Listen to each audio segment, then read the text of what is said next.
যুক্তরাষ্ট্রে চলছে ইতিহাসের অন্যতম দীর্ঘ শাটডাউন। এর প্রভাবে ভোগান্তিতে পড়েছেন দেশটির সরকারি কর্মচারীরা, পাশাপাশি প্রবাসী বাংলাদেশিদের অনেকেই এই শাটডাউনের শিকার হয়েছেন। যুক্তরাষ্ট্রের নিউ জার্সি থেকে বিস্তারিত জানাচ্ছেন সুব্রত চৌধুরী। শাটডাউনের ফলে আমেরিকায় চলছে অচল অবস্থা। বেশ কয়েকবার চেষ্টার পরও অচল অবস্থা কাটাতে ব্যর্থ হয়েছে সেনেট। শাটডাউন এর মধ্যে গড়িয়েছে পঞ্চম সপ্তাহে।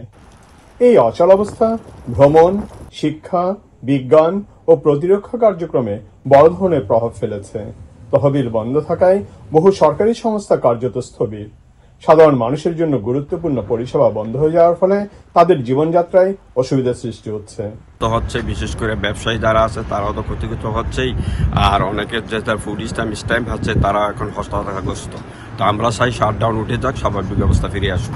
ফেডারেল শাটডাউন কন্টিনিউ হচ্ছে, এই জন্য আমাদের ব্যবসা বাণিজ্য অনেক ক্ষতিগ্রস্ত হচ্ছে। আমরা দ্রুত চাই যে এটার একটা সুষ্ঠু সমাধান হোক। শাটডাউনের কারণে নিউ জার্সি প্রবাসী বাংলাদেশিদেরও ভোগান্তি পোহাতে হচ্ছে।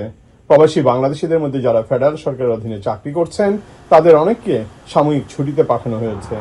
বেশ অনিশ্চয়তার মধ্যে দিন পার করছেন তারা। শাটডাউনের কারণে আমাদের ব্যবসা অনেক ক্ষতিগ্রস্ত হয়েছে। আমরা চাই শাটডাউন তাড়াতাড়ি উঠে যাক। দোকান থেকে রাখাটা খুব কষ্টকর হয়ে যাচ্ছে, কারণ ফুল স্ট্যাম্পে কোনো কাস্টমার আসতেছে না এখন আর। শাটডাউনের কারণে প্রবাসী বাংলাদেশিদের অনেকের ব্যবসা বাণিজ্যে নেমে এসেছে স্থবিরতা। আগের তুলনায় তাদের প্রতিষ্ঠানের বিক্রিও অনেক কমে গেছে। ব্যবসা বাণিজ্য সচল রাখতে তারা এখন হিমশিম খাচ্ছেন।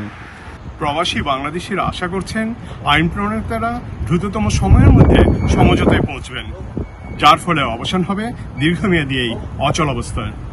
Subrata Chowdhury, channel I, new jersey, America.